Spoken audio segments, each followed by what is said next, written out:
जय माता दी। नमस्कार आप सभी भक्तों को।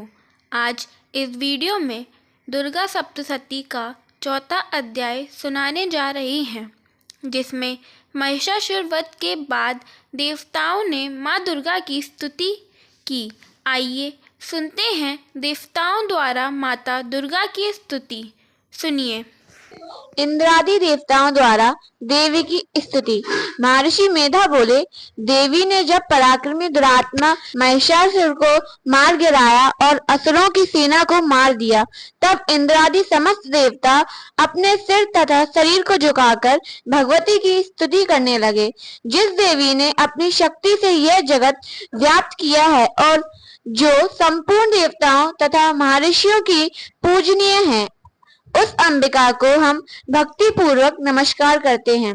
वह हम सबका कल्याण करें।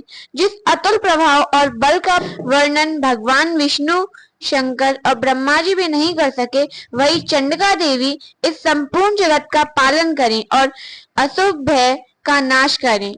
पूर्णात्माओं के घरों में तुम स्वयं लक्ष्मी रूप हो और पापियों के घरों में तुम अलक्ष्मी रूप हो और सत्कुल में उत्पन्न होने वालों के लिए तुम लज्जा रूप होकर उनके घरों में निवास करती हो। हम उस दुर्गा भगवती को नमस्कार करते हैं। हे देवी, इस विश्व का पालन करो। हे देवी, हम तुम्हारे अचिंतनीय रूप का किस प्रकार वर्णन करें। असुरों के नाश करने वाले भारी पराक्रम तथा समस्त देवताओं और दैत्यों के विश्व में जो तुम्हारे पवित्र चरित्र हैं, उनको हम किस प्रकार वर्णन करें। हे देवी, त्रिगुणात्मिका होने पर भी तुम संपूर्ण जगत की उत्पत्ति का कारण हो।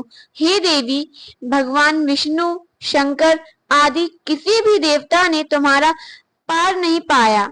तुम सबकी आश्रय हो। यह संपूर्ण जगत तुम्हारा ही अंश रूप है, क्योंकि तुम सबकी आदिभूत प्रगति हो। हे देवी, तुम्हारे जिस नाम के उच्चारण से संपूर्ण यज्ञों में सब देवता तृप्ति लाभ करते हैं, वह स्वाहा तुम ही हो। इसके अतिरिक्त तुम पितरों की तृप्ति का कारण हो, इसलिए सब आपको स्वधा कहते हैं। हे देवी, वह विद्या जो मोक्ष की देने वाली है, जो अचित्य महाज्ञान स्वरूपा है, तत्वों के सार को वश में करने वाले, संपूर्ण दोषों को दूर करने वाले, मोक्ष की इच्छा वाले मुनिजन जिसका अभ्यास करते हैं, वह तुम ही हो। तुम वाणी रूप हो और दोष रहित ऋक् तथा यजुर्वेदों की एवं उद्गीत और सुंदर पदों के पाठ वाले सामवेद की आश्रय रूप हो। तुम भगवती हो। इस विश्व की उत्पत्ति एवं पालन के लिए तुम वार्ता के रूप में प्रकट हुई हो और तुम संपूर्ण संसार की पीड़ा हरने वाली हो। हे देवी, जिससे सारे शस्त्रों को जाना जाता है, वह मेधा शक्ति तुम ही हो और दुर्गम भव सागर से पार करने वाली नौका भी तुम ही हो। लक्ष्मी रूप से विष्णु भगवान के हृदय में निवास करने वाली और भगवान महादेव द्वारा सम्मानित गौरी देवी तुम ही हो। मंद मुस्कान वाले निर्मल पूर्ण चंद्र बिंब के समान और उत्तम सुवर्ण की मनोहर कांति से कमनीय तुम्हारे मुख को देखकर भी महिषासुर क्रोध में भर गया। यह बड़े आश्चर्य की बात है। और हे देवी, तुम्हारा यही मुख जब क्रोध से भर गया तो उदय काल के चंद्रमा की भांति लाल हो गया और तनी हुई बाहों के कारण विकराल रूप हो गया। उसे देखकर भी महिषासुर के शीघ्र प्राण नहीं निकल गए। यह बड़े आश्चर्य की बात है। आपके कुपित मुख के दर्शन करके भला कौन जीवित रह सकता है। हे देवी, तुम हमारे कल्याण के लिए प्रसन्न हो। आपके प्रसन्न होने से इस जगत का अभ्युदय होता है और जब आप क्रोध हो जाती हैं, तो कितने ही कुलों का सर्वनाश हो जाता है। यह हमने अभी अभी जाना है कि जब तुमने महिषासुर की बहुत बड़ी सेना को देखते देखते मार दिया है। हे देवी, अभ्युदय देने वाली तुम जिस पर प्रसन्न हो जाती हो, वही देश में सम्मानित होते हैं। उनके धन यश की वृद्धि होती है। उनका धर्म कभी शिथिल नहीं होता है और उनके यहाँ अधिक पुत्र पुत्रियां और नौकर होते हैं। हे देवी, तुम्हारी कृपा से ही धर्मात्मा पुरुष प्रतिदिन श्रद्धा पूर्वक यज्ञ करता है और धर्मानुकूल आचरण करता है और उसके प्रभाव से स्वर्ग लोक में जाता है, क्योंकि तुम तीनों लोकों में मनवांछित फल देने वाली हो। हे माँ दुर्गे, तुम स्मरण करने पर संपूर्ण जीवों के भय नष्ट कर देती हो और स्थिर चित्र वालों के द्वारा चिंतन करने पर उन्हें और अत्यंत मंगल देती हो। हे दारिद्र दुख नाशिनी देवी, तुम्हारे सिवा दूसरा कौन है? तुम्हारा चित्त सदा दूसरों के अपमान में लगा रहता है। हे देवी, तुम शत्रुओं को इसलिए मारती हो कि उनके मारने से दूसरों को सुख मिलता है। वह चाहे नरक में जाने के लिए चिरकाल तक पाप करते रहे हो, किंतु तुम्हारे साथ युद्ध करके सीधे स्वर्ग को जाएं, इसलिए तुम उनका वध करती हो। हे देवी, क्या तुम दृष्टिपात मात्र से समस्त असुरों को भस्म नहीं कर सकती? अवश्य कर सकती हो, किंतु तुम्हारा शत्रुओं को शस्त्रों के द्वारा मारना इसलिए है कि शस्त्रों के द्वारा मरकर वे स्वर्ग को जावे। इस तरह से हे देवी, उन शत्रुओं के प्रति भी तुम्हारा विचार उत्तम है। हे देवी, तुम्हारे उग्र खड़क की चमक से और त्रिशूल की नोक की कांति की किरणों से असुरों की आंखें फूट नहीं गईं।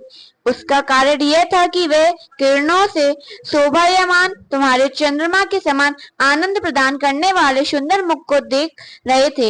हे देवी, तुम्हारा शील बुरे वदानन को दूर करने वाला है और सबसे अधिक तुम्हारा रूप है, जो ना कभी चिंतन में आ सकता है और ना जिसकी दूसरों से कभी तुलना ही हो सकती है। तुम्हारा बल व पराक्रम शत्रुओं का नाश करने वाला है।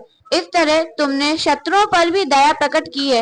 हे देवी, तुम्हारे बल की किसके साथ बराबरी की जा सकती है, तथा शत्रुओं को भय देने वाला इतना सुंदर रूप भी और किसका है? हृदय में कृपा और युद्ध में निष्ठुरता, ये दोनों बातें तीनों लोगों में केवल तुम्ही में देखने में आई हैं। हे माता, युद्ध भूमि में शत्रुओं को मारकर तुमने उन्हें स्वर्ग लोक में पहुंचाया है। इस तरह तीनों लोगों की तुमने रक्षा की है तथा उन उन्मत्त असुरों से जो हमें भय था उसको भी तुमने दूर किया है। तुमको हमारा नमस्कार है। हे देवी, तुम शूल तथा खड़ग से हमारी रक्षा करो तथा घंटे की ध्वनि और धनुष की टंकोर से भी हमारी रक्षा करो। हे चंडिके, आप अपने शूल को घुमाकर पूर्ण पश्चिम, उत्तर तथा दक्षिण दिशा में हमारी रक्षा करो। तीनों लोकों में जो तुम्हारे सौम्य रूप हैं तथा घोर रूप हैं, उनसे हमारी रक्षा करो तथा इस पृथ्वी की रक्षा करो। हे अंबिके, आपके कर पल्लवों में जो खड़ग, शूल और गदा आदि शस्त्र शोभा पा रहे हैं, उनसे हमारी रक्षा करो। महर्षि बोले कि इस प्रकार जब सब देवताओं ने जगत माता भगवती की स्तुति की और नंदन वन के पुष्पों तथा गंध अनुलेपनों द्वारा उनका पूजन किया और फिर सबने मिलकर जब सुगंधित व दिव्य धूपों द्वारा उनको सुगंधि निवेदन की, तब देवी ने प्रसन्न होकर कहा, हे देवताओं, तुम सब मुझसे मनवांछित वर मांगो। देवता बोले, हे भगवती, तुमने हमारा सब कुछ कार्य कर दिया, अब हमारे लिए कुछ भी मांगना बाकी नहीं रहा, क्योंकि तुमने हमारे शत्रु महिषासुर को मार डाला है। हे महेश्वरी, तुम इस पर भी यदि हमें कोई वर देना चाहती हो तो बस इतना वर दो कि जब जब हम आपका स्मरण करें तब तब आप हमारी विपत्तियों को हरण करने के लिए हमें दर्शन दिया करो। हे अंबिके, जो कोई भी तुम्हारी स्तुति करे तुम उनको वृद्ध, समृद्धि और वैभव देने के साथ ही उनके धन और स्त्री आदि संपत्ति बढ़ावे और सदा हम पर प्रसन्न रहे। महर्षि बोले, हे राजन, देवताओं ने जब जगत के लिए तथा अपने लिए इस प्रकार प्रसन्न किया तो वे तथास्तु कहकर देवी अंतर्ध्यान हो गईं। हे भूप, जिस प्रकार तीनों लोगों का हित चाहने वाली यह भगवती देवताओं के शरीर से उत्पन्न हुई थी, वह सारा वृतांत मैंने तुमसे कह दिया है और इसके पश्चात दुष्ट असुरों तथा शुंभ निशुंभ का वध करने और सब लोगों की रक्षा करने के लिए जिस प्रकार गौरी देवी के शरीर से उत्पन्न हुई थी, वह सारा वृतांत मैं यथावत वर्णन करता हूँ। और देवताओं द्वारा कही हुई स्तुति का जो कोई श्रवण करता है या पाठ करता है, उस पर माँ जगदम्बे की कृपा सदैव बनी रहती है। जय माँ दुर्गा की जय। माता दी।